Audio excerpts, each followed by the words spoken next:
What's going on, guys, and welcome back to the channel. If you're new here, my name is Garrett. I'm a 7-figure Amazon seller, showing you guys how you can make a living off Amazon. Well, speaking of that living, in today's video, we're actually going to calculate how to create that living that you want, whether it be replacing a 9-to-5 salary that you already have, whether it be side income, supplementary income, whatever your goal is for Amazon. In today's video, we're going to calculate and reverse engineer what's required for a given output, meaning obviously the monthly profit, monthly generation of wealth that you are looking for. That's going to be in today's video, so stay tuned and enjoy. One of the things that can be difficult to start to conceptualize, especially early in your Amazon journey, is to really understand what's required for a specific output, for a specific maybe salary or profit, right? Maybe you have a 9-to-5 that you're trying to replace and you make $5,000, and you really need to understand, well, what's the input that's going to generate that income replacement, that salary replacement. Obviously, we're not going to get into taxes and all that today, but really we're going to walk through an exercise that kind of lays out the blueprint, that kind of gives broad strokes in terms of given a certain profit target, profit goal, what is everything else that needs to happen to make that happen, right? So if we start with our main number, our main goal, our main driver to success is sort of our monthly target profit, right? And we use the example of sort of that income replacement. Say you make $5,000 for your job. Obviously, we're not going to account for benefits and all that. We're just going to do very, very general exercise to really start to understand what's required, right? So if we set our target profit number at about 5,000, right? Ideally, we're going to map back and solve for a monthly spend number, a monthly inventory spend number that's going to be required to make that number happen. And in order to get there, we have to solve for a few different things in order to make it happen, right? So starting with that target profit number, right? The next step is to really understand the sorts of products that you're after, the sorts of products that you're going to be bringing into your branding business, bringing into your catalog. And just for this example, let's set our margin requirement, right? So if we make $10, or if we sell something for 100, we make 10. If we sell something for 20, we make 2, right? 10% margin we'll set as a minimum standard for our business in terms of when we're off sourcing, what sorts of products are we saying yes to? Now, this is going to be a very low number. This is going to be super, super conservative. If you're getting going with your Amazon business, you're really going to want to set this a little bit higher. This 10% is really what you can operate with at scale. We're talking millions of dollars in sales per year, right? So we'll set a baseline, a very minimum standard of 10%. So what we can now do with that 10% understanding and commitment is we can solve for the sales number that is going to be required, right? So if we just do some simple math, divide our 5,000 in profit divided by our 10% margin requirement, well, now we just solved for the sales number, the monthly revenue that we need to be selling in order to make this all happen. Now, understand something. We don't have control over sales, right? As good of a sourcer as we can be, as much as we would like to be able to dictate how much we're selling on the daily basis, that's out of our control. Right, that's up to obviously the Amazon consumers and buy box rotation and all those sorts of things. The one thing we can control is quality, consistent spend at given thresholds. Right, we can really control how much we're spending, what we're spending it on, and how frequently we do so. We don't have control over sales, so it doesn't make sense to make goals around sales. It doesn't make sense to get overindulge, over-obsess about sales, because at the end of the day, those are out of our control.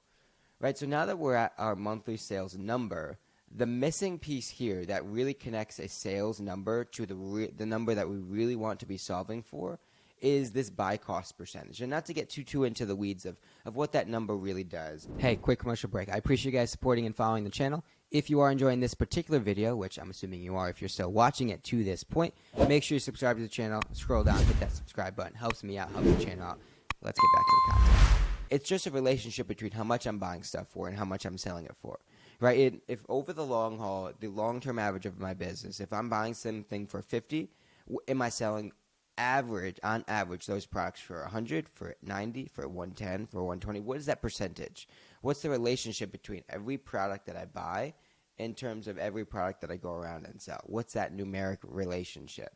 And for a 10% margin, that's buy cost is probably going to be around 60%. Now, that's something that our business is telling us, right? If you add up for the past 3 months all of your buy costs, add up all your sales numbers, and you divide the two, you'll get that relationship. It's something our business is telling us. It's not something that we necessarily have to create for ourselves.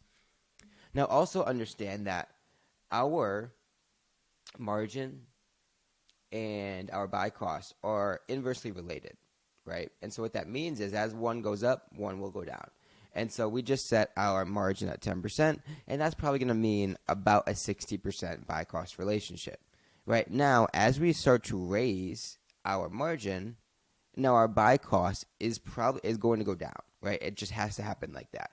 As the quality of our spend increases, well, the amount that we need to be spending for the same given amount of sales is going to go down.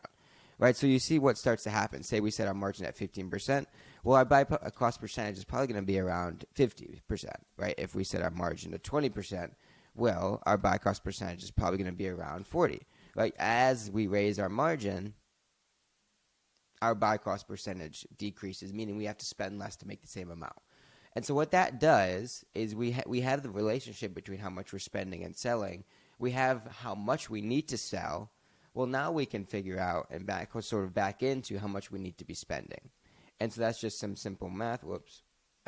If we multiply our target revenue by that relationship, well, now we just solve for the most important number in our business, which is how much we need to be spending on a monthly basis to make everything else happen. Now, that's a monthly basis. We can turn around and divide that by 4 to really start to conceptualize how much we need to be spending on the weekly basis. I wouldn't drill down any more granular and do like a daily number, right? Because that starts to put pressure on people to kind of cause them to make inadvertent buys and irresponsible buys and all those sorts of things.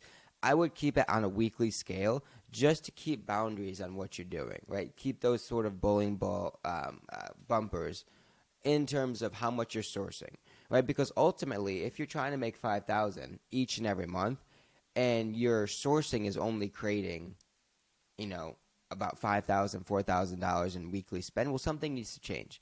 Either you need to find new sources, you need to get better at sourcing, you need to start to look at different products, you need to change something, right? Something needs to change in order to make this all happen. This is all the blueprint to have the success that you want to have. Now, also understand that all these numbers are kind of malleable and they all are interconnected, right? So say you tell me, right, you want to make still your $5,000 in target profit each and every month, but you're not comfortable spending $30,000. You only want to be spending $20,000, right? You only have $20,000, maybe a credit card, something like that. Well, we can make that happen. You just got to understand that we have to slightly critique and alter the sorts of products we're saying yes to, right? Now, if our new target spend needs to be $20,000, well, now we have to sort of back our way into what the product criteria is to make that happen, right? So we're obviously going to have to start to raise this, right? And as we do, change this to 0.5, well, now our target spend decreases, right? So now the quality of our products needs to increase in order to make this new target spend happen. Now you tell me, I have this huge loan I got, I want to spend it all, right? I want to make a lot of money, right?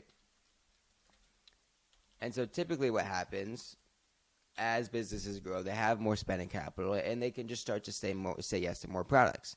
Right now, I wouldn't really go down below 10% margin, but say you started your business at like 15, and now you have all this extra money to spend. You want to be able to say yes more, make more money. Well, now again, we can start to lower our margin standard and ultimately be able to say yes to more products, right? Because with the understanding that, okay, there's a lot more products at 12% than 20%. There's more products at 15% than 30%. There's more products at 10% margin than 20%, right? And so by strategically starting to lower our margin in that way, we start to open up more opportunities to be able to say yes more and ultimately increase our bottom line, which is profit. And that's the single most important criteria that we are working with and worrying about in our business. Now, on the ongoing basis, though, there's really 3 numbers that you need to be concerned with. It's going to be obviously how much you need to be spending. or I mean your spend, your monthly spend, your margin, which is the quality of the products, the quality of your activity, and then how much you want to be profiting, how much you are profiting.